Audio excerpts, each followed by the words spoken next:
3, 2, 1. What's up? CREWCast number 6, I think. Yeah, 6. Rocking and rolling. It is Monday. I'm recording on a Monday. Bob is not here. If you're watching this on YouTube, you will see that Bob is not next to me. Instead, I have Lainey, the Lainey Bobster, the other half of our household. If you have only just started following me, Lainey is my better half. She is your wife. 1 week. Yeah. You're allowed to say it. I was moving on to the details. 1 week out, just under, from the show now. This day next week, I might be done. What time? Yeah, I might be finished this time next week. So Sunday this week, and it's the. Oh no, today's Monday. It's not Sunday. Today's Monday. Okay, well, this day next week, I'll definitely be done. It's the PCA. So it's the Physique Culture PCA Association. in Saxon or something, is it? The Saxon Classic. Saxon Classic, and you're competing in which category? Toned bikini. What the hell does that mean? It's. So you're not buff with an Adam's apple, but you're not just stepped off a beach. Yeah, I think the PCA kind of look for more. They don't look for a soft look at all. So like there is no kind of soft, kind of more commercial look. Yeah, they like. Leanness. So literally, like the tone category is the start off category for the women, but it is they look for trained women. Like they're not looking for like a soft look. So for those that don't know about bodybuilding shows, there used to be the women's side of the thing, which is now I think actually was it banned? Not banned, I guess, but they completely discontinued doing women's bodybuilding because obviously in the bigger, what would you call them, federations at the time, they were taking testosterone. They were turning into men, and so that got frowned upon. That got banned off. Then what came in was the bikini category, and trained, and there's kind of a differentiation between these two was so different that they've now created more categories for women, just like they've done with the men now. So now the men, we've got the physique and the classic. So with the women now, you have toned, trained, and figure. All different. Yeah, and like they even have like differentiations of like they have like toned figure and they have trained figure. But apparently, like I have the right kind of, I suppose like the size legs, but I don't have that. Or what you'd like to say is, I've been told I don't have the Anavar shoulders. Oh, so yeah, and that's what pretty much like I don't have the huge big shoulders that they look for in trained bikini. Right. So. Yeah. Okay. So that's a quick breakdown of the show that you're going to be doing anyway. But back to us, our household. So we've been living under the diet household for Lainey for the past. She did it pretty well. But this is a good bit. This is what I want to talk about when we get into all this. Is the fact that the dieting, how long people actually do take. Like a lot of you guys are used to hearing about 8-week diets, 6-week diets, and all this nonsense. You've been going like what? I think it's about 22 weeks. There you go. So this is my longest prep ever because I've done 20 weeks before. Yeah. Now, I did allow extra weeks because we had our honeymoon. Yeah, so you feel you did all right though. Yeah, I maintained my weight on my honeymoon. And then we had Christmas as well, and I took like Christmas Day off, and I didn't really take any other days off. I had days where I went a bit over my macros, but the only day I actually took kind of off was Christmas Day, but I still felt really guilty. You still enjoy chocolate and stuff, though. Yeah, but you're gonna have a bit of guilt. But I had that. There is that balance. You got to have that balance, but there you go. If you do like 20-week cuts, like is what we tend to do. We've always kind of done that. So I haven't competed for 5 years. I want to compete again this year, mainly just for the tube and the prep, and to show you guys that you can do it. You know, not eating chicken and broccoli, but also. Even though I wasn't doing that, when we were doing body power and things, we would prep like we were going to a show. Yeah. Because for us at the time, body power was a big deal. So we've come through all that together. So we've come through doing the body powers and the expos, the growth of Gymshark, working together, doing all those. So we've gone through dieting phases together. This is the first time I think Is it the first time you've dieted without me dieting alongside? No, I've done a few where. No, I've done a few where I've dieted along because I've done a lot of competitions. Of course, you did the NABA one. Some of them I did diet alongside just as a compassion diet, I'd say. Yeah, so I did 3 competitions kind of before I even met you. Yeah. Then we did one that was just after I moved over here, and we were both super shreds for body power, and I had the competition like 4 weeks later. So you kept on dieting with me. 2014 or 15, wasn't it? That was 1 year. 4 years ago. Peaked it. So 2014, we looked immense on that one. Yeah, that was crazy. And that was like on that one, we not only did dieting, but we did peak week and everything for body power. Oh, like we were ready to kill each other. Yeah. Oh, it was the worst. Yeah. Yeah. The car journeys of death. There was a point where Lex literally stopped the car and made me get out of the car because we were so touchy with each other, and he was just coming back from the gym that time. Yeah, like I did not make you get out of the car. I don't know what the let's just check back to that lie you just told, where we were shouting at each other so much that I pulled over in anger. Did the angry man pull over where you skid to a stop? Yeah. You got out, called me the C word, slammed the door, and proceeded to stroll off down a bypass, I might add, which has no path. She's walking on a grass verge down a bypass in the wrong direction to where we lived at the time. I only just moved there, so I didn't even know where I was going. But the best part of it was, like, I'm too nice to leave you. So what I did was go and did the angry man U-turn. Then the angry man crawl, window down, shout, "Get back in the car!" To which point you was like, "No, piss off!" I'm sure it was much harsher language than piss off. Language, yeah, I'm taming it down a little bit. And we held up a bit of traffic until you eventually got back in the car, which pretty much is the only solution. So the whole argument is redundant. Then you get home. I can't even remember what that... It was probably about food, the argument, to be honest. Something to do timing stupid. Or food or something later on in the day, a plan or whatever. It doesn't take much to keep people off the diet phase. That was the most stressful prep, though, for just generally, because number one, we prepped together. Yeah. And number two, I'd literally just quit my job and moved over. We just started living together. So it was like everything was on top of me, and I didn't have any of my normal support system around. Like, you were taking the brunt of everything, whereas anytime I prepped before that, I had all my friends, all my family around me, and like when you only have one person, one outlet, it can be such a high pressure. It's like being in a pressure cooker, like literally. And when the other person has zero patience as well, it was not a good place to be. So if you're a couple and you're dieting together, be very aware, very, very aware. It does get awkward, like in terms of that as you get deeper into a diet, your patience dwindles along with your ability to concentrate, along with your ability to just all those little things that annoy you about everyday life just seem worse. Everything seems worse. You're a bit like a ticking time bomb. And no matter how you do it, no matter how clever you do it, if you are cutting to an extreme level, like you are now for the show and things like, if you're cutting to that level, it's hard. Yeah. Like, scientific done or not, it takes a lot of effort. It takes a lot of patience and time on everyone's behalf. So be aware of that. Even if you're doing macros and you can still eat ice cream and everything, it doesn't matter. You're still in a deficit. You're still not supporting those hormones that make you happy. Yeah, that's true. And like, it's not like I'm unhappy. I'm not walking around like crying all the time, but a little thing can like let's say they substitute the wrong thing on my Asda's delivery, that could tick me off. That's as well more because of your organisational skill. So let's actually talk about that as well. So let's quick cut back again. So prior to Lainey looking the way she does now, Lainey used to be 9 to freaking 9 job, long ass hours doing your job, working in a hospital as a 70-hour weeks, working in a hospital as a blood analyst. Very high profile job. People literally die if you got something wrong. Can I just give my actual title? Go on then. It's not a blood analyst. I was a biomedical scientist and I specialised in blood transfusion science. So literally, if you give the wrong product out, it was a therapeutic lab rather than an analytic lab.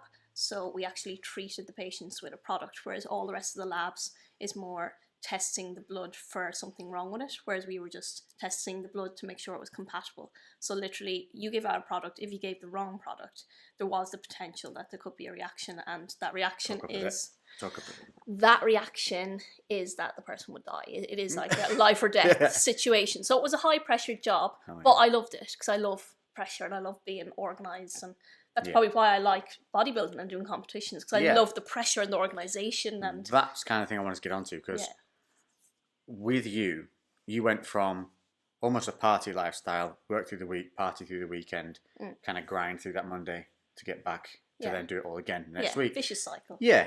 And so you put on a bit of weight, you decided you were unhappy with the way you looked, and did you hire a coach to start with, or just go to the gym straight away? You did? No, I already had gym membership, but I was one of these people who would like eat a Mars bar, calculate the calories in it, and then go and run that amount of calories on the treadmill. So there was no structure to my training. There was no like weightlifting. It was like I was a cardio bunny. Like I was the typical girl who like ate shit all weekend and then couldn't understand why I was fat because I was so healthy during the week. Yes, so, standard ways. It's like normal. That's like normal female behaviour, I think. And then went from there to deciding to do a show. So how did you go from just starting the gym, from being party lifestyle, not training, and you're not really like, well, you used to do dancing when you were younger, didn't you? Yeah, I was never I was never athletic or sporty. No. Like, no matter what people say, oh, you're blessed with good genes. That's what a lot of people presume that, like, anyone who steps on stage, oh yeah, they've got good genetics. I'm sorry, but like, no, I don't have good genetics. I had to work damn hard, and most people have to work damn hard to get on stage. So that's like myth busted there. There was no like. I think that's true with bodybuilding a lot of the time, because you don't need a great sporting background to lift weights. You don't need to, but if you take a guy who is naturally sporty, like I am naturally quite sporty. If you gave me sports as a kid, I picked it up relatively quickly. Did things like when we went skiing on holidays, within a day, I was coming down the mountain on my own at like 8 years old. So I'm kind of gifted in the sense that I'm able to adapt to things quickly sports-wise, but then also on the flip side of it, I have the attention span of a Cocker Spaniel. Mm-hmm. And, my organizational skills suck. So there's perks and downsides to everything, and when it comes to bodybuilding, each of those things are equally, I think, important. Yeah. So you can lack in that sporting side, but if you have the discipline like you do of the organization and the calculation, then you can have this equal point of peak performance, I guess, between both styles of people. I think with me, I like to be the best at everything I do, and when I grew up, like I tried basketball, I tried tennis, I tried like football, I tried every sport, like, and I just wasn't the best. Like I was okay at them, but I wasn't the best, so I didn't do them because I like to be like one of the best. Like I like to be coming like in like top 3 kind of thing, and that's why I did ballet, because there was no real competition. You were just competing against yourself. You did exams and things like that, but you weren't competing against the girls in your class. So it was just like you went, you had fun, you performed, you did a sport, but there was no competitiveness. So that's why I kind of did that. So that's actually quite a good transition then, if you're going from that style of thinking into a bodybuilding style, because really you are only competing against yourself. But you see, on the flip side of it, for me, being sports, so I was, football team, rugby team, went to uni, played rugby, basketball, did all that kind of jazz. Always you want to win. So then when you go into bodybuilding, and all of a sudden it's not as clean cut as like powerlifting, where if you can either lift the weight, you can't. It's very subjective. So it's very important to, and you learnt this as well quite early on, because I remember if you didn't win something and you thought you should have, it devastated you. I remember that first show. Like I went into my first show and was like completely the underdog. No one knew who I was. I wasn't in the bodybuilding scene at all. I just come from nowhere and came second in my show in the Nationals in Ireland. Yeah. And no one had a clue who I was. So I just stepped on stage, but no one could deny my physique. Like I came out with like an 8-pack, like my because my core is my best part of my body. And like I just came out with this banging 6-pack and no one could deny it. So like they were like, this thing of like, oh, she has to pay her dues. I think you got lucky though, because that does fucking exist. Like, 100,000%. But so maybe that's why I didn't come first. Do you know what I mean? It could have been, or So, because like no one could deny my physique, so I came second. That's good though. You're lucky on that, because I've seen shows where, well, like that one we went to. And in fact, what was that one we went to? The Worlds. What was that? NABBA Worlds. So you went to NABBA Worlds. I remember that. Genuinely the worst show I've ever seen in my life, decision-wise. The entire crowd, bearing in mind, like one guy up on that stage, so you don't know someone in every category. The entire crowd booed pretty much every category decision. Even like we stayed to watch the rest of the show, and it was despicable. The decisions on there were horrendous, and that was Worlds. And then we found out that was because they had, was it Brazilians who came over for that? Yeah, it was something like that, because it was international. Yeah, so. And we found out that what happens is these Brazilians come over to compete in the show.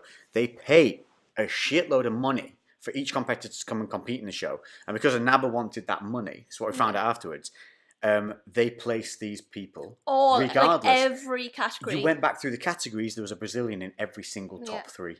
It was awful. The worst one I saw was the classic men's physique. There was a guy in that. He was. Oh, it was. Was it? It wasn't Classics. Was it Masters? It would have been Masters at that time. There were two guys. There was this big barn door of a bloke with a big bubble gut. His waist was thicker than like his hips. You know, that kind of thing. Just that roider, shredded look. But very like he was an old guy and fair enough, like incredible for what his physique, but distorted. Looked a bit Palumbo-y or whatever. Then there was this other black guy who was just this perfect, classic Mensa-style shape. Like, on stage with glasses, just looking dope as... But you looked at him, you thought, I want to look like that guy. And he got beat by the big, bloated barn door. And I remember that was when we left the actual show that day. Yeah. And we went and got Eddie Rockets. Oh, no, we went to some amazing place in Belfast that time. Yeah? Yeah. That's always the big thing, isn't it? What did you do after the show? Yeah. What's your favourite meal after the shows?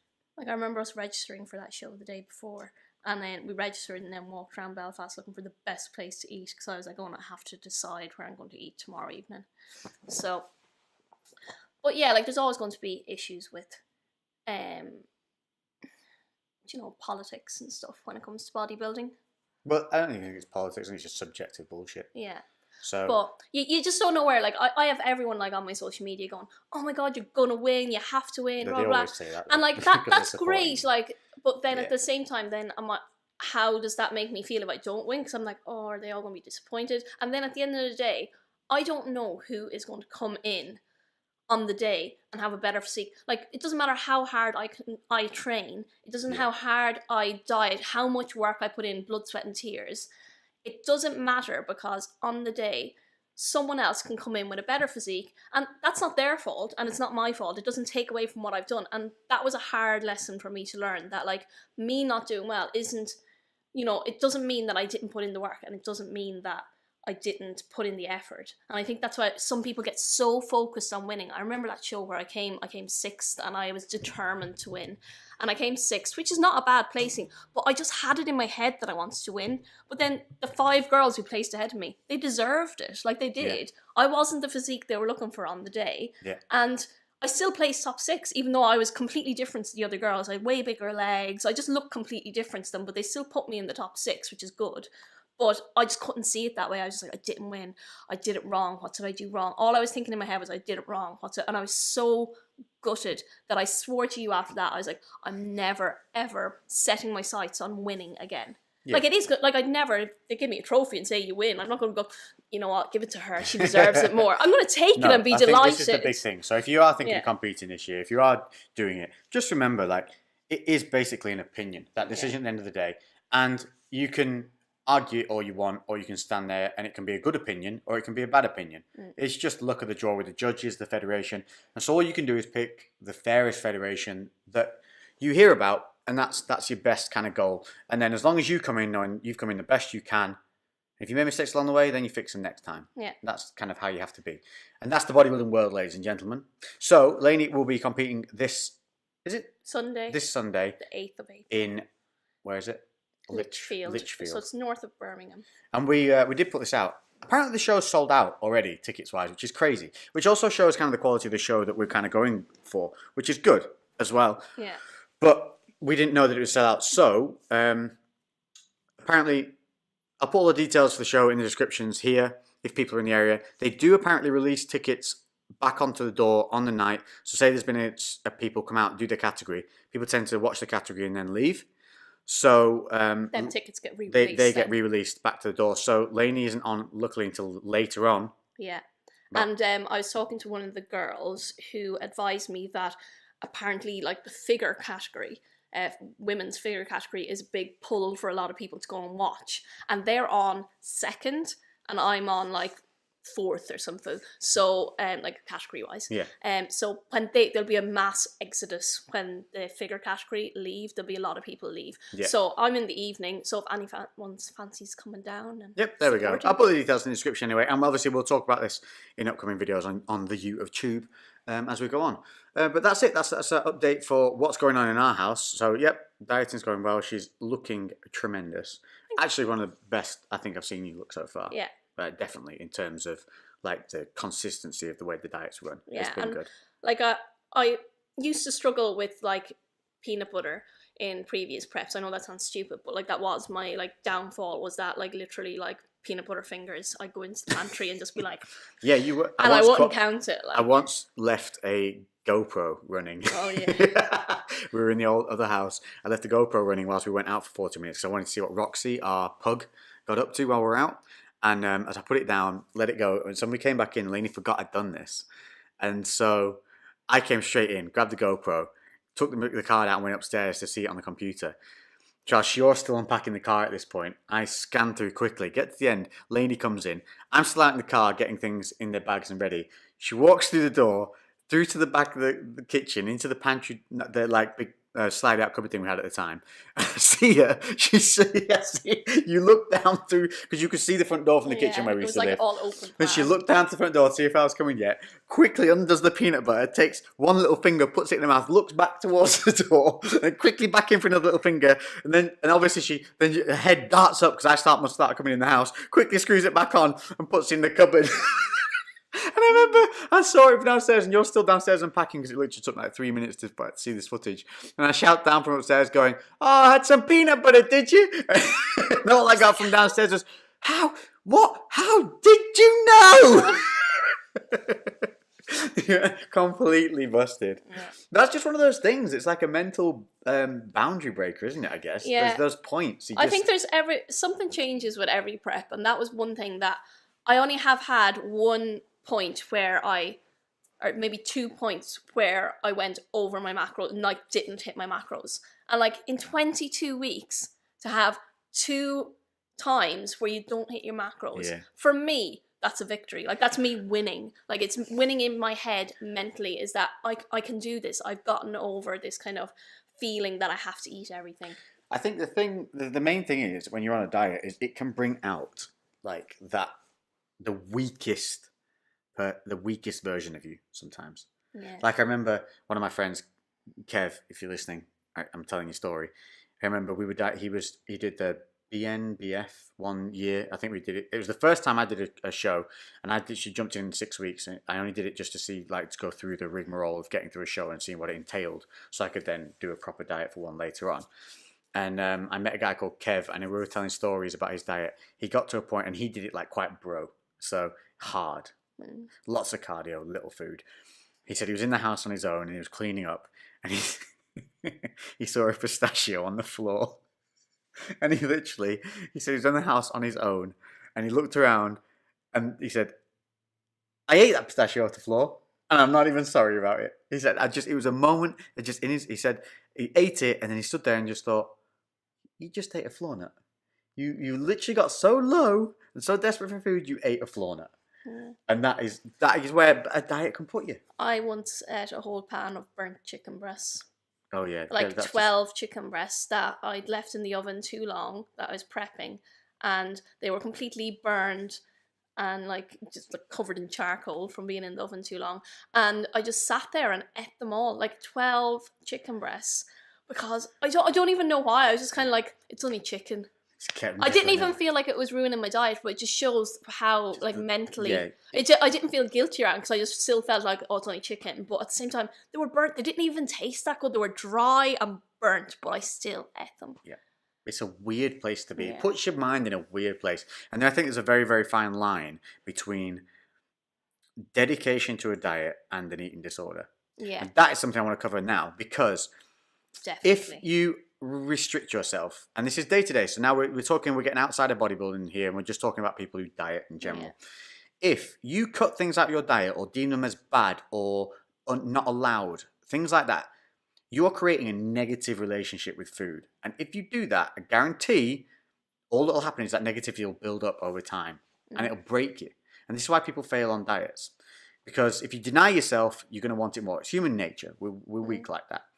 And you can get to a point where not only have you denied yourself food, but you can get to a point where if you then eat that food out of, I don't know, you can't call it gluttony because you're denying it. If you eat it out of kind of just an overwhelming urge to do so, and you break and you have that food, and then you have this immense guilt for eating it afterwards, that's the point where people can either spit the food out their mouth as they're eating it, or it then crosses over that boundary line to the guilt sits with them for so long they go and throw it up.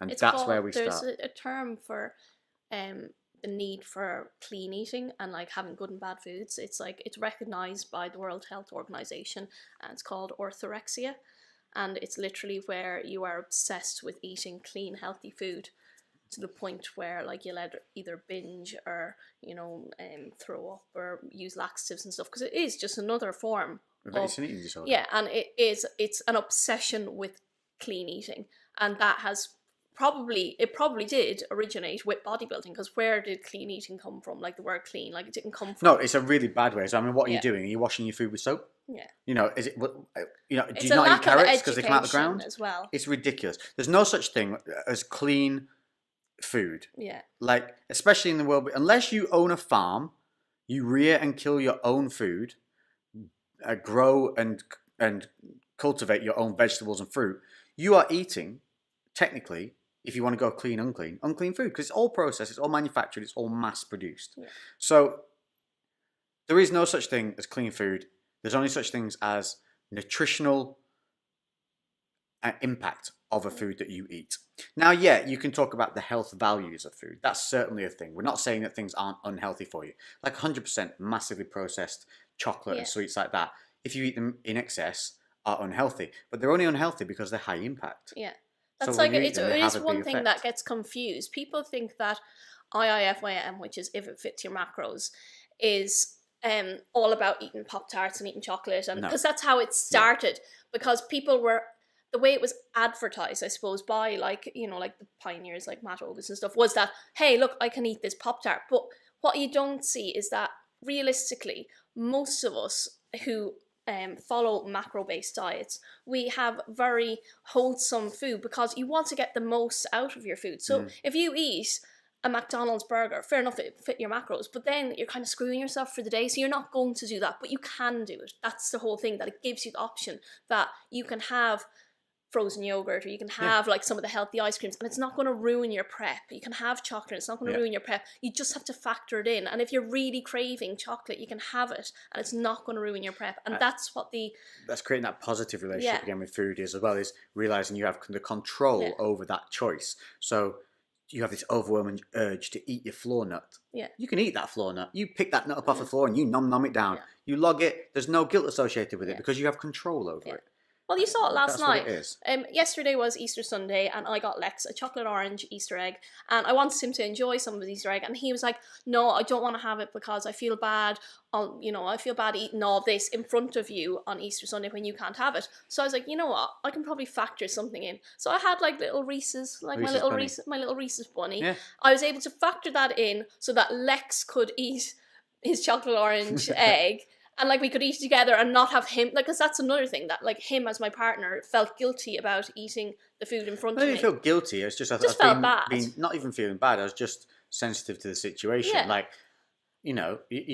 I didn't really care whether I had the chocolate then or there or not. Yeah. So I thought, I'll wait until we can enjoy it together. Yeah. But then we created, rather than putting that moment off, we had the control to allow that moment to happen as it would normally. I was on like a depletion day yesterday on extremely low carbs, and I still managed to fit that in because I was smart with my food. I had like good wholesome food yesterday, like I just lovely food, and I still managed to fit that in. So it just shows that, and again, I don't feel guilty about it at all because it fit my macros. Like, no. It doesn't 100%. Like, I'm not like suddenly fat. I don't have like a little Easter bunny lump of fat somewhere on my body. Because which is the big thing. Macros. A lot of people used to think that. People used to think that literally you eat a Mars bar and it would go to a certain part of your body because that was your problem area, and people used to believe that kind of thing. So it's very important that you understand if you're going into this diet, because we are coming towards summer. We're coming towards that time now. You need to pee. Yeah. You go pee. I'll hold the fort. You go. So. Yeah, I'll carry on with this. What you need to understand is if you are coming into this kind of summer diet phase now where you're thinking you want to start making changes, you want to start losing weight, start looking up macronutrients. Understand what they are before you do anything else. Also understand this. You can sit on your ass and lose weight if your calories and the breakdown of those calories are calculated correctly. So it's not all about exercising until you die, exercising until you throw up, sacrifice and all that nonsense. To get in shape, it's a simple scientific equation of calories in versus calories out, and then the breakdown of those calories so that you can live a normal lifestyle, like how you fit them into each meal, That was the quickest pee in the world. Did you just pee in the hall? I've drank 3 liters of water today. It's just flowing out of me. So yeah, look up the macronutrients and understand these things first off, because it sounds like an overwhelming task to monitor your food. Now, we weigh our food. And when you get used to doing that, it's as simple as putting a plate on a scale rather than putting your plate on just the kitchen cabinet. I do it out of habit now. It's like, I put everything on a scale, even if I don't need to. Like sometimes when you have like the portioned out like rice or something, so you don't actually have to weigh it. Yeah. I still put the bowl on and still weigh it, even though I know that it's like 100 grams. Yeah. So like... And it doesn't have to be perfect as well. So say you get 98 grams or 103 grams instead of 100. That's fine. Okay, that's not going to make a huge difference. So when you do get into weighing things, don't be like I used to be, like literally picking Rice Krispies out of the bowl to get. I still do that, to be honest. That's just you being OCD with your little numbers, though. But you have to understand, as long as you're within that kind of 5-10% range of your targets, that consistency over time will pay off. But what you need to understand is that if you aren't monitoring your food in some way, then you have no control. So if you don't want to weigh your food, that's fine, but get some kind of measuring device. So go with the, a cup of measurements. Just have something so that there's consistency. Now, if you weigh your food on a scale, you have freedom, which means every meal can be different because everything's being monitored. If you're not willing to do that, this is when it can become a little bit more boring. Because you're not monitoring things so directly, you do need to have more consistency in your meals, size and structure each day, so that then if something isn't going right, like your weight isn't dropping like you want or isn't going up like you want, then you can adjust single meals at a time because they're all the same. You just adjust one a little bit different, then you see how that impacts. But that's the only way. You have to do that if you're not willing to weigh your food. If you're willing to weigh your food, every meal can be anything you want as long as it fits your numbers. So that's kind of how you break it down. And we could talk for hours on this. I'm not going to today, because what we're going to do is Lainey, and you just filmed, didn't you just film a full day of eating? Yes, and it was a low carb. It's up on my YouTube it's up now. Already? Yeah, okay. It'll be up at 5 now. We'll link that in the description, so you can go watch that now after listening to this, and that'll give you an idea. I'm going to do some full days of eating for bloke, which will have more blokey things in it and a lot less tasty meals. Well, my one from yesterday was like an extreme depletion low day, but then I also in my prep series have like high carb days to show the difference, and now they're not like super crazy high carb days. They're like competition higher carb days, so don't be fooled by the terms. But and it gives you an idea of food to eat and stuff. And we're not making out that these competition diets are normal. They're not. You shouldn't be doing a competition diet just to look good to go on the beach. This is extreme. This is like the extreme end of the scale, like anything. But it's just a way of pushing things safely to that extreme end, and to realize that we're not like this all the time. And so we will do full days of eating. So stick on the YouTube. Make sure you also subscribe to Lainey's Kitchen, which is her new cooking channel. This is dedicated literally to recipes and nothing else. So if you've been watching my Insta stories and things like that, you'll have seen the carrot cake muffins, protein carrot cake muffins, the Cinnabuns, the what else have we had going on there? Oh yeah, the red velvet one we had there, the banana breads, the lovely coffees that we have with oat milk, and all these crazy things. Lainey shows you how to make a lot of these things on that channel, so make sure you're checking that out. Links will be below. And I think that's enough of talking about that now. So let's go on to the next one, because one of you guys brought this up, and I think it's a really cool subject. Hitting on girls at the gym. So inappropriate. Right. So we got a question about. Basically, if you're single and you're going to the gym, is it cool to hit on girls when you're there? And even, I flip it the other way, vice versa. Is it cool for girls to hit on guys at the gym? Because you can't just do it one way. Everything's, we're talking about equality now and everything. Now, I would say 5-6 years ago, it was maybe a little bit weird. But personally, now fitness is fashionable. It's cool to have abs and all that. I think a gym is more of a social environment than it ever was. And I think you can meet people at the gym. Yeah. But how do you go about it? So as a girl, what don't you want to happen? I think, if you see a girl at the gym that you fancy, and she's single or whatever, I think... Get a notepad, guys. Get a notepad. Here we go. Let's go. I think the appropriate thing to do is not do it at the gym, because you don't know how they're going to react at the gym. Okay, but then she leaves the gym, you don't know who she is. You find her on Instagram, sorry. So you what? Really? Yeah, you just you find that girl on Instagram, ask her friend about her, do something, but I would not, or maybe even leave her a note at reception at the gym, something like that. Ask them at reception who she is. But I would not approach someone in the gym because, this is me personally now, I just think it makes someone feel uncomfortable if, number one, she mightn't fancy you, and then she's left with this situation of this guy coming up to her in the gym and hitting on her when she's really okay, don't. But that's what we're talking about. A lot of maybe he doesn't things. go up and hit on her. Maybe he just goes up and chats to test the waters. So when would he do that? So we're going to bank on the fact that as guys, we're going to get blown out every so often. We're going to take that risk. So what's the best way of us taking that risk? I would not do it while she's squatting. And I would not go up mid-set when she's in the middle of something, stare at her while she's doing it, and then approach her, because already she's thinking, creepy guy. Okay. Straight away. She's just thinking, that's that creepy guy that keeps on staring at me every time I do a bicep curl or something. You get a negative connotation with it. I would wait until either she maybe go up and go, oh, do you have many sets left on that? If she seems friendly and she's oh, I've got 2 sets left, and then you can kind of awkwardly stand beside her for her 2 sets, or come back when she's done, or she might have to come to you to say, hey, I'm finished with that. There's your opening. There's no exercise being done. So you have an opening. Exercise is over. You're switching machines. Yeah. So maybe help her with unloading the weights or putting her. There was a guy did it for me the other day. I'm not saying he was hitting on me. He was just a nice guy, and he helped me take the weights off the hack squat, and I was just that is so nice, because it hasn't been done, and he wasn't doing it in a condescending way, oh, you're not strong enough to take these weights off. He was just being a gentleman and taking the weights off, and I just thought it was really nice of him. And so, even though we're at a gym, the girls are not necessarily looking for this buff, hero nice type guy. Still looking for just a nice guy. Yeah, you're looking at the end of the day, a woman is looking for a gentleman, not someone who's going to be rude, weird, and creepy. You want someone who's a gentleman. What would help with that, without that stereotype, is if girls would stop dating the rude, creepy guys and blowing out the nice guys. Yeah. But sometimes we fall in love with the rude, creepy guys. Well played. No, but I think there is a lot to be said for chivalry in the gym, and just being be polite.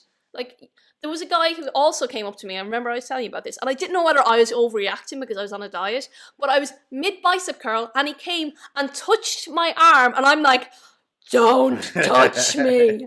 And he was yeah, you can put it down further. He wanted me to Yeah, you see, I was in 2 minds. You were super pissed when you came in about this. You were this guy touched me. And I understand that, shouldn't be touching people. Number one, he was really creepy. Don't go and touch other people in the gym without their permission. I mean, this is a standard rule. Yeah. But I also think it was done with good intent in a bad way. I think maybe he was just a little bit excited to maybe he recognized you, maybe didn't, but maybe he was just excited to maybe help somebody he thought he could help. And you maybe he thought, I'm going to get great positive response from this. I think went the wrong way. I think one thing you should never do to a girl, if you want to chat to her, don't correct her training. Just don't. Yeah. It's straight away, you're insulting her. Whether you fancy her or not, you go up and tell her she's doing something wrong. I can tell you something here, guys. This is one I've learned over the years. Do not correct someone's training. 3 sisters and a Laney. With the ladies, guys, it is way better if you start with a compliment before going into saying what you wanted to say about changing something. Yeah. So with blokes, we're super easy. You go up to another guy and you're you just point out immediately. You just go, you're moving your elbows too much. Pin them to the side, and they'll go, what, like this? And you go, yeah. And they go, oh yeah, cheers, mate. And that's kind of how a guy interaction works. Can't do it with the girl. Got to go up to the girl and go, biceps are looking really good. Do you know what could help emphasize just a little bit, which would get you more from your exercise? Just at the bottom, you're not letting the elbows extend fully. Just give that a go on your next set and see how that feels. That's how you have to do the difference. And that takes a lot of thought process for a bloke. Yeah. But I'm telling you, you go up and insult a woman, whether you're I know, I'll go and tell her that if she does this on her squat, then she'll be really into me. No, she's going to think you're a dick. Yeah. Straight away, you're going to be like, who asked you? Yep. So there you go. Compliment first, then positive reinforcement of the change. Yeah. That's what I've learned over the years. I think with women, if a woman wants to hit on a guy at the gym, what you could do so easy. Yeah, you just go up to a guy and just say, hey, could you help me with this? I'm struggling with my squat. I don't know what I'm doing wrong. Don't even do that. Just walk over. That's pretty much it. And you're in. Yeah, but just being like equal in like it's giving women such tips. a different world. I think a guy would probably have a heart attack if he got hit on at the gym. So we're agreeing it is a place where you could essentially. Well, like number one, you have one thing in common straight away. You both go to the gym. This is true. What about? Okay, now you can fill me on this. What about the girls who you see on the treadmill? Not really treadmilling, face full of makeup, hair done, and ain't there to work out. They are there to work out. Are they there to get hit on? I think that's like you can't make that assumption just because I go to the gym. Do I ever go to the gym with no makeup on or my hair in? No, but you get sweaty and you dig in. I know, but it doesn't matter. I still make an effort because at the end of the day, a gym can be an extremely intimidating place for a woman. So if she wants to put on a face full of makeup to make herself feel good, to get herself into the gym, who are you to say, she's just there to get hit on? So she's not there to get just hit on? No. I think a lot of times so she's dolled up, hair done. Yeah. Don't take that as a sign that she is there to be hit on. It's because I honestly, as a bloke, if I saw a girl doing that, you'd think she's here to meet someone because she's dolled up. But I know that again, it's probably not with the case. Women with makeup and like it's your mask and it makes you feel a lot more confident. I know, like I'd hate to meet someone in the gym if I had no makeup on and like a baseball cap on, greasy hair. If I met like a subscriber or something, I'd be mortified. And that's why I always make an effort, because I could potentially meet someone like a subscriber or something and they go, Lainey Griffin looks shit. I'm just like, I don't want to have that. So I'm always like feeling that hell of a, like I do occasionally go with no makeup on. Maybe I think I probably I would agree completely, and it's understandable. Confidence. I'd also say that a lot of girls, you still have to be aware, guys, a lot of girls are still under the impression that if they lift weights, they're going to get big and muscular, because we live in this bubble now, and a lot of you, if you're following fitness and you've been in fitness a long time, you know that these myths are nonsense. That but a lot of people going to the gym still live under the assumption that all these things are true. That muscle can turn to fat. That women will get big if they lift weights. And the only way to diet is chicken and broccoli. So live under the assumption that maybe that girl is only on the treadmill because she thinks that's the only place she's going to be able to be to get the body she wants. She's not lifting the weights because she thinks she's going to get too big, not because she doesn't want to lift the weights and things like that. And I think that's a misconception is when you see the old up girl on the treadmill, that she's not really there to work out. I used to be that girl on the treadmill, and I think everyone starts somewhere. I would never, like someone had, I put up an Insta story one day and it was me training, but in the background there was a guy doing push-ups, and all I got was a load of DMs laughing at the guy doing push-ups behind me because he was doing he looked a bit silly, he wasn't doing proper form and everything. And you know what? I replied to every single person, at least he's in there trying. Yeah, that's it. I'm like, who are you to judge someone? Very true. If you're in the gym, they're not in McDonald's, they're not in Starbucks, they're not on, Instagram, they're in the gym, they're doing something. And who are you to comment on anyone, because you don't know where they are in their journey. Like, you see someone who's overweight, like you've always said, you see someone who's like 15 stone or something, you don't know that they weren't 20 stone a couple of weeks ago or a couple of months ago. And I had to change that mentality about myself because I used to jump. You make assumptions. You do. You make I mean, there's a point of an assumption. There's a point of reality. But the reality is, they may be overweight, but you don't know how overweight they were, how much more overweight they used to be. You don't know where they are in their journey. And I used to be the same. I used to just be anti. More like, because I'd watch all these programs where people are eating themselves to death and things like that, and then you kind of tar everyone with the same brush. Yeah. A lot of people, it's bad relationships with food, it's bad relationships with people, it's confidence issues. Yeah. There's a whole host of things that can be going wrong. So, it is very true. If someone's in the gym working, fucking kudos to that person. Give them props. Fucking help them. Like, reach out. Give them a confidence boost. Do that thing of the positive reinforcement with the positive correction. Like you would do to hit on the girl. That same positivity you give to them, give it to somebody else as well in that same respect. And I had to do that. I had to do it self personally. I was very bad because I used to do that thing in the gym where I'd assume someone's story before knowing them. And often when you meet that person, you would have to eat your own words and kind of but even from being with me, like, you have always been in good shape. Like, you have never been in bad shape. Like, you've never been overweight. Whereas I have come from a place where I have been miserable and overweight. And I think me talking to you about it and explaining to you, like, you know, it's hard for someone who, like, I'm in shape now, but I literally have body dysmorphia, as in I still will pick up a pair of jeans that would have been my old size and think, like, I could never pick up a size 6 pair of jeans and go, they'll fit me. I have to actually force myself to do it because I was never that size. I was never like a small fit person until I was in my 30s. And that's just like, so it's hard to change your entire life. I don't think you ever, mindset. I think you get better with dealing with it. I don't think you ever overcome it fully. No, definitely but I also don't think that's a bad thing, because I think that's what keeps the drive alive. I think it does, yeah, it definitely does, because I never want to be that person again. Not just the body shape, it's the mindset. Yeah. I never want to go back to being that person who, in my head, was lazy. Yeah. Like, all I wanted to do, finish work, go home, eat dinner, watch TV, go to bed. That was my cycle. Yeah. Whereas, you know, like, people are like, oh, you're great for going to the gym. The gym is not something great that I do. It's not like I'm going to win a Nobel Prize for it, but it's something that I enjoy. I do it regardless. It's not, and it's a positive impact. It's never a hardship for me to go to the gym. There's some days where I'm just like, oh man, I have to go train legs, but at the same time, I still feel better when I do it. And it's like, if I try and take a week off the gym, you know, fair enough, take 3 or 4 days off, I'd be okay. But take a week off, I'm going stir crazy by the 5th day. I'm like, I need to go train because I love it. Yeah, it's part of my life. And the hardest part of going to the gym most of the time is the sofa to the gym door. Yeah. That journey there, that's often harder than your workout. If you can overcome that. I used to just go on autopilot every single day, straight from work. Straight from work. That is it. Yeah. If you, one thing I can tell you, bring a snack with you. When I used to do the property thing, I was in the offices. I used to go straight from the office. So I started the office at 8. I didn't finish till 6, and I would go straight from the office to the gym, because if I went home and sat down, I was not getting back up. No.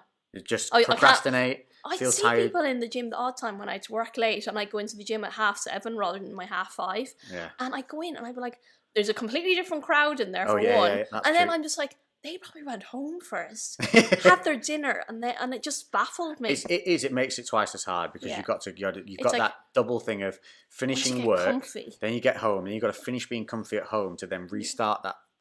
You're already up, you're already at work, you're already active, you're already out the house. Don't go back to the house. Make your home the end part of your day, and then you can relax as well. Once you're in the house, you can actually relax and start to decompress. You just have to make it like that. It's not a chore. That it's just part of your day, and you don't have to go every single day. Like if you go 3 times a week, 4 times a week, anything. Yep. Even if you only go once a week, 1 week, you've still gone once. You haven't gone 0 times. Yeah, just you do better the next week. I was saying this today. Every little win that you like, we have this all or nothing mentality in society at the moment. It's like, I want £1 million on Lamborghinis, and you know, they're sat on their ass, not even making an effort to get that standard paying job, or that do something that gives them a standard income. They want to go from 0 to hero. It doesn't work like that. Everybody has to pay the dues. Everybody has to dig in, and you have to create your own success. And it applies to every single thing. And these little wins that you create along the way build up over time to a big victory. Yeah. So it's the little wins that count, and people try and jump at it, they try and hop it and skip it. Doesn't work. I think as a woman, you get the whole I get like a lot of girls saying, oh, I just want to look like you. And I'm like, why can't you just look like a better version of yourself? Yeah. I'm like, and I just don't like that whole, it upsets me from people. I know it's a compliment and that they're saying you look amazing, but I don't like it when girls literally are like, oh, I killed to look like you. I think people literally do want to look like somebody else. Like, and I've said this all the time, is you can't compare yourself to somebody else, because this whole, again, all or nothing nonsense. Like we assume that somebody once said genetics don't matter. Of course they fucking matter. Genetics dictate the colour of your hair, your eyes, your height, your insertion points of all your muscles. And that all dictates how you're going to look as an overall package. Yeah. You know, your ethnicity alone can change the way you look. Yeah. Look at like people like August compared to me. August's skin is this like beautiful, hairless, like olive coloured all the time, tight skin. You know what I mean? I'm lucky I tan and I have nice skin, but it's not the same tightness. Same with Ross Dickerson. What you guys don't know about that guy is you try and pinch Ross's skin anywhere on his body. It's like trying to pinch your forearm skin. It's like that everywhere on him. It's just his genetically. His skin is tight on his body. It's just not. But it's like, it's either massively not elastic or over. I don't know. It's just hard. So he will then look leaner all year round because the muscle's constantly being pulled. The skin's taut over the muscle than the normal guy who has, you know, normal elasticity of skin. It's the same with women as well. It's like, I get a lot of, obviously, like, my abs are the best thing on my body, and I get a lot of questions of, how can I get your abs? Yeah. And I'm like, I don't want to discourage anyone from training abs or having the goal of having abs, but abs aren't everything. Like these girls who are messaging me probably have amazing legs, and I'd be like, I kill for your legs. Yeah. And like me and Nikki literally had this conversation before, because like Nikki obviously has the amazing bubble butt. She's just like, she's a beautiful butt. She has a beautiful butt, I've said. And I've got like the really small waist with the abs. Yeah. And she's like, oh, if I had your abs, I'd wear crop tops every day. And I'm like, if I had your butt, I'd wear like hot pants every day. And that was just like literally a conversation that we had one day. That's a big thing for guys as well. I think it's become more of a thing for guys. We've got obviously these fellas who have like 28-inch waists just naturally. So they have this long kind of tapered midsection. Yeah. If you don't have that, you cannot train that in. Yeah. It's not how you are. If you don't have that natural 28-inch waist, outside of the realms of wearing corsets and bullshit like that, just don't worry about it. Don't fucking worry about it. Play to your strengths. Train, make your good bits better and make your weak points your good points. That's your overall goal. And your body will develop how you develop it. Yes, to a certain extent with bodybuilding, you can sculpt the shape. But don't be trying to create... You can get obsessed with it. Yeah, don't try and create a body shape that you don't own genetically. You're gonna inevitably it's gonna be a fail. You're gonna fall off because you're not gonna succeed, because you're not gonna reach that goal, because it's impossible. And that will affect your confidence as well. Coming back to getting on stage and stuff, because of course, let's say for me, I have quite big quads and stuff, and then in bikini they don't like the big quads. Do you know what I mean? And it's but there's nothing I can do about that. So now for a while I just stopped training them. I stopped training quads, and it was the stupidest thing I ever did, because instead of them looking full and toned, they just look flat and flabby. And so when I started training them again, they got a bit bigger, but now they look awesome. And I'm I'm never going to listen to the thing of de-training yourself. If you have good big quads, train them. Honestly, I almost remember I had that point where I nearly stopped training shoulders. Yeah. Because my shoulders are such a good point on me with my traps, and it started to think that they were getting too much attention. Yeah. Do you remember? And I was getting annoyed with it. People constantly assuming that I was taking drugs because I had good shoulders. Yeah. And I remember you sat there and went, "No, fuck them. Yeah. Fuck them. You're gonna let them dictate your body. Dictate how you look because they say this one thing and you're sick of having attention drawn to you. Like, fuck that. Train them more. Get more attention for them. Show them what's possible." Yeah. And it's very true. I nearly was affected by that at the time because it was a little bit overwhelming. But fuck other people's opinions on things. Don't let them dictate where you run your life. Bodybuilding though can become... That was when I was just bodybuilding. When it's more psychological of stepping on stage. I'm going to step on stage, and if they don't like my physique and they don't place me, that's fine, because I have the best physique that I've had in years. 100%, yeah. And I'm still not 100% happy with it. And I think that's a good thing, because that's going to drive me forward and do another prep and improve and improve and improve. So I don't see not being 100% happy. That doesn't mean that I'm 100% unhappy either. There is a happy medium there. Yeah, it's that all or nothing. There isn't that all. You should, when she's saying things I'm not fully happy, and people are how dare you not say that when you have everything. It's not, again, you're just listening to the word unhappy. Yeah. But the point is, it means you're not satisfied. Yeah. Because you have higher expectations of yourself. That's what drives us. That's the drive, and that's whether it's your body, whether it's your work, whether it's your family, anything. You should always have a higher expectation, and when you reach it, there should already be another goal, because along the journey of reaching that previously set goal, you will inevitably aspire to something even further. Yeah. And that's the point. If we ever lose that drive, you're done. Yeah.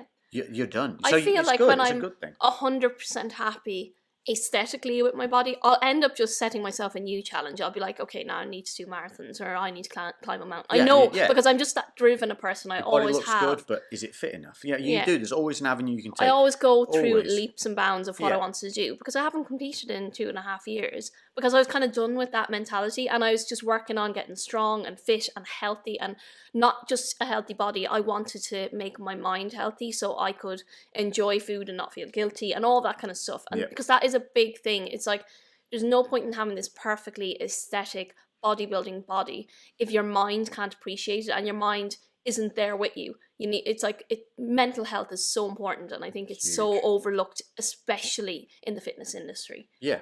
Yeah, because it's deemed as such a positive thing to be fit and healthy, but you can have a real problem with the way you look at yourself and your body, and that's why we say be realistic with your goals and be realistic in what you can achieve in certain time frames.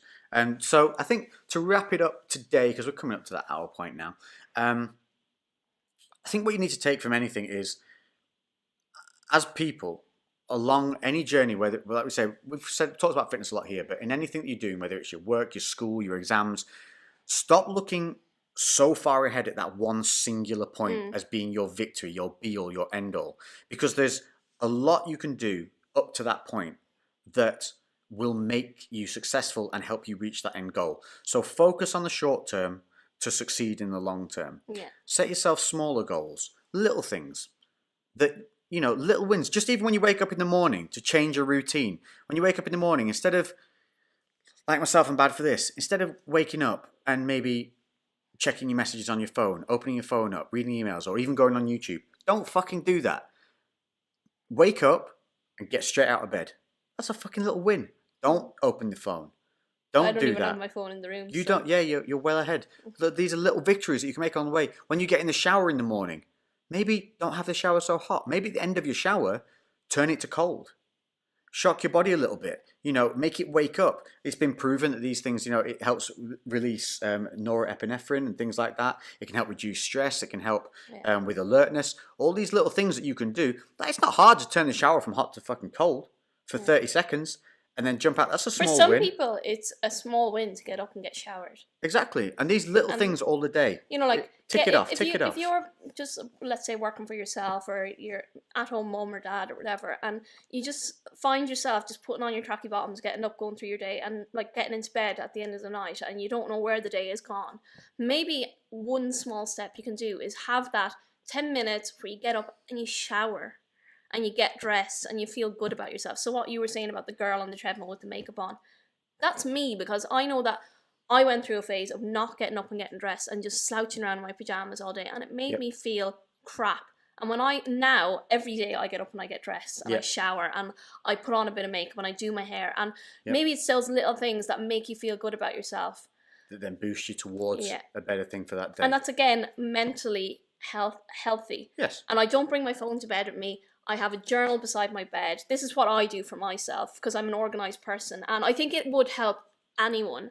I'm not talking about journaling and your feelings and everything. Just the little things. I set myself daily goals, and these can be as simple as wash your hair, and that goes into my journal. And when I tick it off at night when I've done it, I feel good. And I know it's stupid. And I put down it's not stupid. It's positive reinforcement. It's accomplishment. You feel accomplished, that little thing. Yeah. It's done. You said you're going to do it and you did it. And it's positive reinforcement. And another thing I do as well is that I write my journal in pencil. Because simply, if I don't get to the gym and I don't train arms like I was meant to today, I literally wipe it out. I don't scribble it out. I rub it out with my eraser and I put it into the next day, and then it gets done the next day. It's not that big of a deal. You can literally move it down the scale. It'll get done eventually. Yeah. And it's not putting it off forever. It's just putting it off to the next day and doing simple things like that, and having your day and your week scheduled out. You can have your weekly goals, your daily goals, and your monthly goals, and then your year goals of by the end of the year, I want to do this. Yeah. But you just focus on the day-to-day goals, and then they add up to the week, the month, the year. It sounds like, I know, simple, but that's how simple goals can be. Yeah, it is. It's true. Those little wins will take you towards that big victory. Yeah. And that is it for today, guys. That is our Monday CREWCast. I hope you've enjoyed it. Make sure the links for everything that we've talked about today will be in the description. If you've missed any of the previous episodes, make sure that you're subscribing to the CREWCast. It is available on SoundCloud, iTunes, and obviously video formats here every single Monday on YouTube. I will try and get it on Spotify later down the line. They are starting to kind of do a bit better with the podcast side of things. We'll let you know. But for now, iTunes, SoundCloud, and the YouTube video every Monday. If you'd like to see Lainey back here again, talking about any specific subject that we missed today that's maybe couple orientated. I know some of you wanted to talk about training as a couple of things like that, but that's a huge topic, so we need to do that on a separate podcast. So if you want to see that, let us know. Comment in the descriptions and hit us up on our social medias. All of them, again, linked as discussed before in the descriptions below. That is us. Monday. Hope you're going to have a good week. Hope you had a good weekend. Hope you're having a great Easter. Egg day is over. If you haven't finished them by now, put them in the bin and get ready to start your week tomorrow. This is the CREWCast. I've been Lex. That's been Lainey. We are out.